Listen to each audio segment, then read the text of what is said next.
this pandemic and how they strive to find ways in order to continue educating learners in spite of this COVID-19 crisis. How they cope up or reinforcing the need of each learner with the new normal studies. Okay, partner, for calling our resource speaker, let's now welcome our first intermission number. She is from School of R&D Antonio College of Mindanao, taking up Bachelor of Elementary Education and one of the renowned singer. Please welcome Andrea Okeria.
Thank you, Miss Andrea. You nailed it, and your voice is so powerful.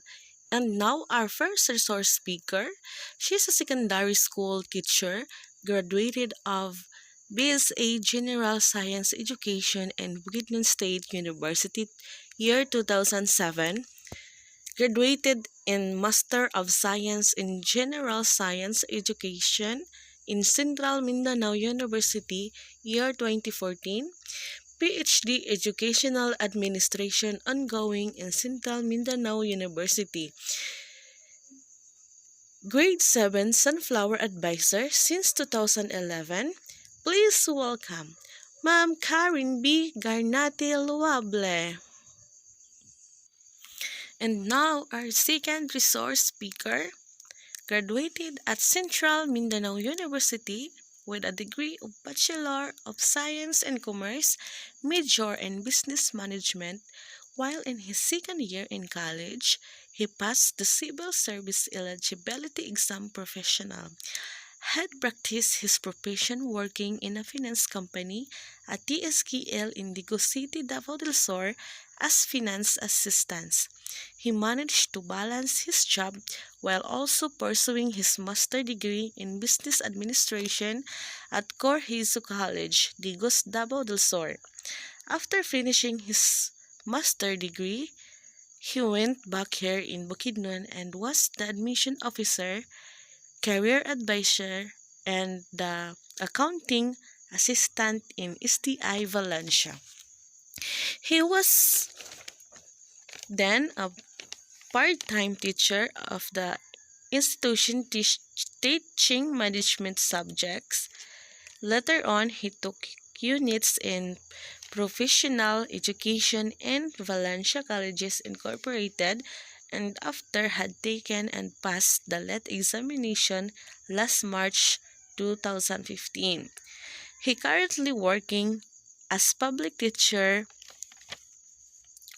for 5 years already and assigned at Bukidnon National High School of Home Industries in Maramag, Bukidnon, and is currently the FBM Department Chairman. Please welcome Sir Ray Jacob.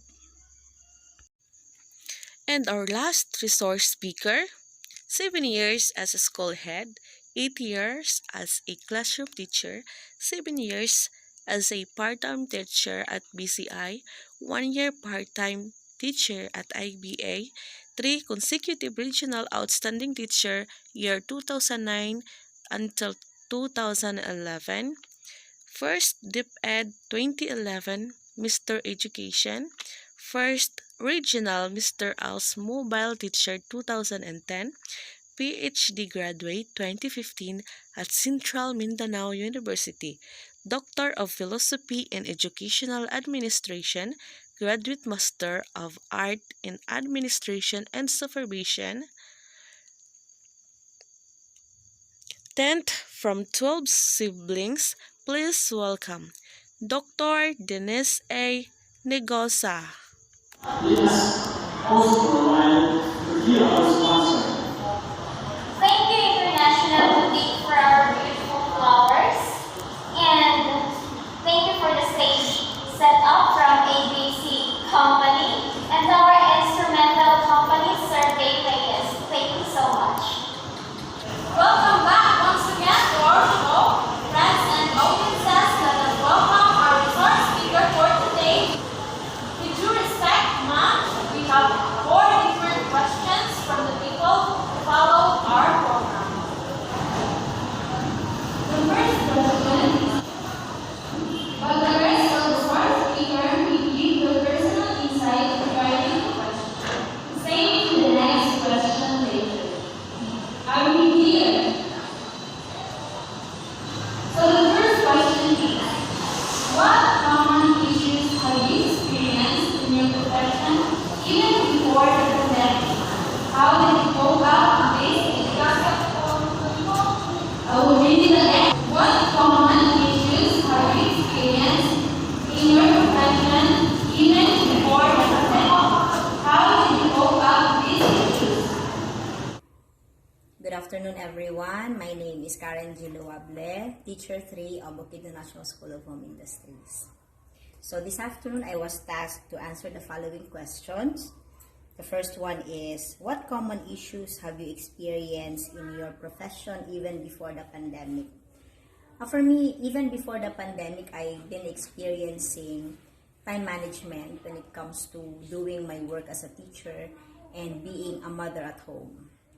But eventually, I was able to manage it by time management, of course, and then setting my goals. For example, doing my to-do list every day, and of course, directing all my desires to God. Hello, good morning. So the first question is about what common issues did you experience in your profession even before the pandemic, and how did you cope up with these issues? Actually, I could give you, for me, 3 common issues that arise even before the pandemic, and up to now we still consider this as an issue. The first issue is on paperwork. So in this new normal setting, we really thought that the paperwork or the documentation will be minimized, but we were wrong. So that's the first issue that we encountered, because before the pandemic, a lot of reports and documentations were needed, and some of those reports or paperwork are cumbersome and very redundant. So yes, up to now, that is considered to be an issue. And then the second and the third one is about the overloading and the preparations of lessons. So before, overloading is always an issue because there are teachers who handles more than six subjects, or I mean 6 sections, and that how do we respond, or how do we cope up with that? I think that is not really the issue of the teacher. It's commonly an issue to be addressed by the head teachers or the coordinator. So I think in order to cope up with that, so they really have to add another workforce or hire new teachers in order to deload certain teachers who had overloading. And lastly is the preparations, because even before, teachers were forced to handle subjects that are not their cup of tea. And again, that is because of lack of teachers, and this if teachers are burdened with many preparations of lessons, then the quality of teaching will be lessened, because they couldn't spend much time in how could they deliver efficiently and effectively their lessons. And because they spent much of their time by just preparing for not just 1, 2, 3, or sometimes 4 preparations. So again, that is really cumbersome, and that really puts a very big issue for us teachers in the public school. Question number 1. What common issue have you experienced in your profession even before the pandemic? How did you cope up with this issue? The most common issues was low professional growth due to lack of institutional funding and support. I also consider myself as a traditional kind of teacher who struggles to cope up with the changes of today's educational trend.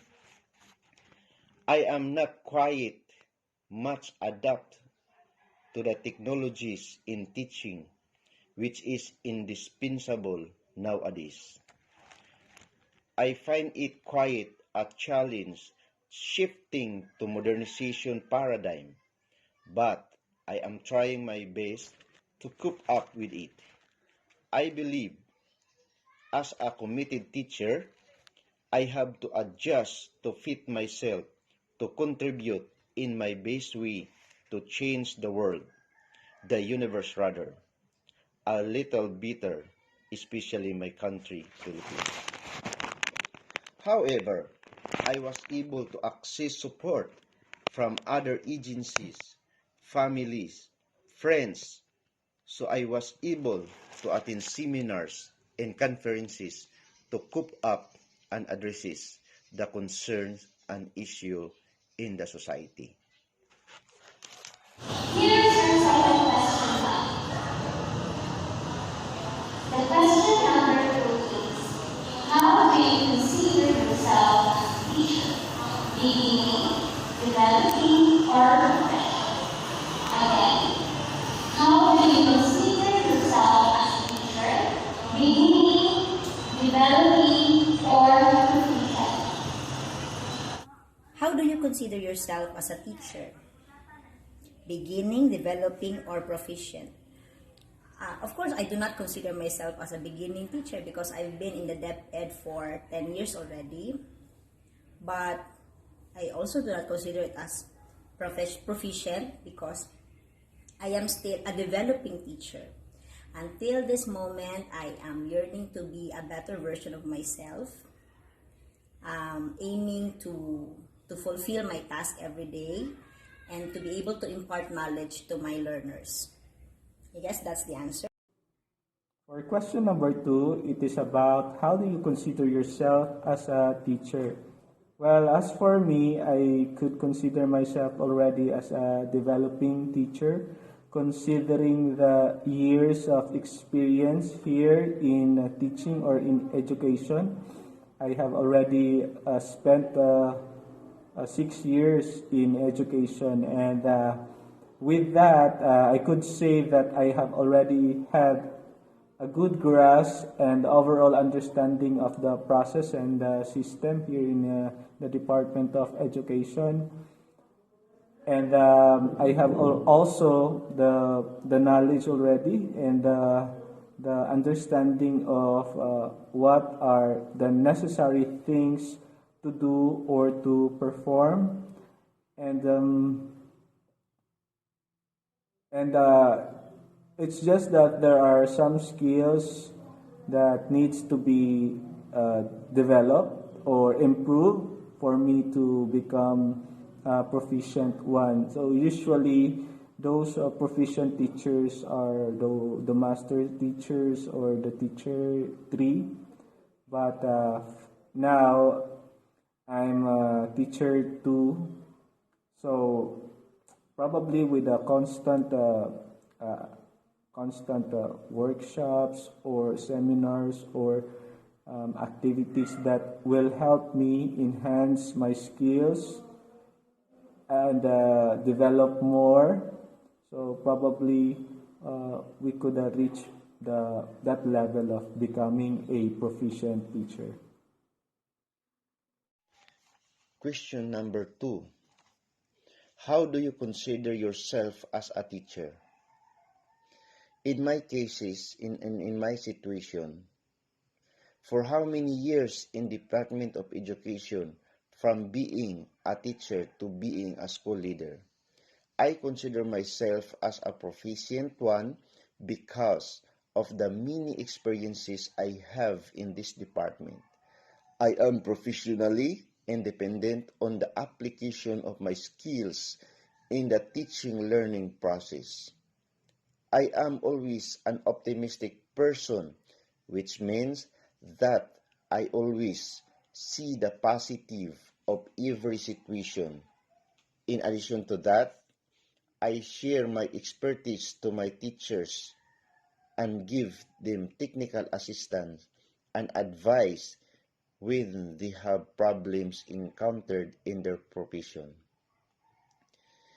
I am always prepared for everything that is happening in the school, and being flexible makes me considered as a proficient teacher.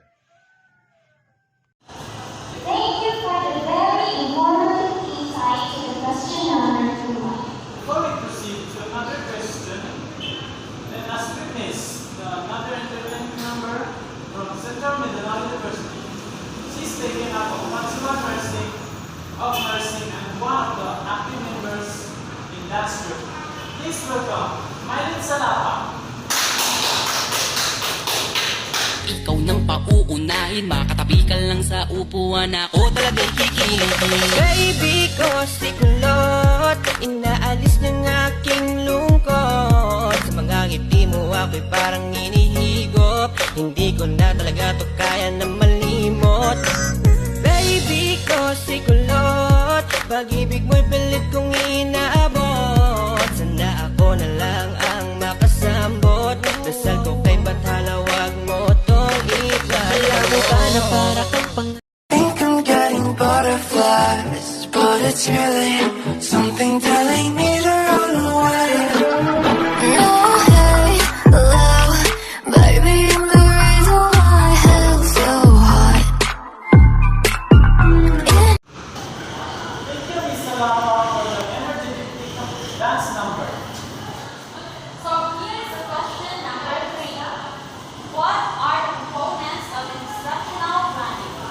Again, what are the components of instructional planning? Number 3, what are the components of instructional planning? An instructional plan is composed of course, the lesson or the topic that we are going to give to the students. And it is being followed by the learning competencies. What are the learning resources? The objectives that we will set for that particular time that we will deliver the lesson. And then we have the performance task. And of course, our expected output, the result of our lesson that we have prepared. The third question is all about what are the components of instructional planning. So the components of instructional planning is, first is that the teacher's attitudes, beliefs, orientations, and the teacher's social background is considered. Next is the pupil or student's age, background, knowledge, motivational level of interest. The third one is the type of content that influences the planning process, textbook, and other instructional materials. Next one is the learning content, which is characterized by the subject matter guideline.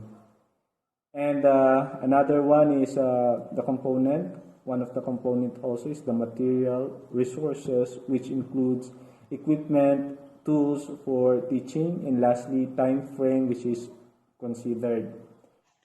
Question number 3. What are the components of instructional planning? In my experience, being a teacher and being a school leader, it is important to have instructional planning because instructional planning is a preparation for teaching and learning process. The components are the teacher's attitude, beliefs, orientation, and teacher's social background. I consider also the learner's age, background, knowledge, motivational level of interest. The types of content that influence the planning process, textbook, and other instructional materials. The learning content, which is characterized by the subject matter guidelines. Materials, resources, which includes the equipments, tools for teaching. Time frame, which is considerable. Thank you for the witty and inspiring insight.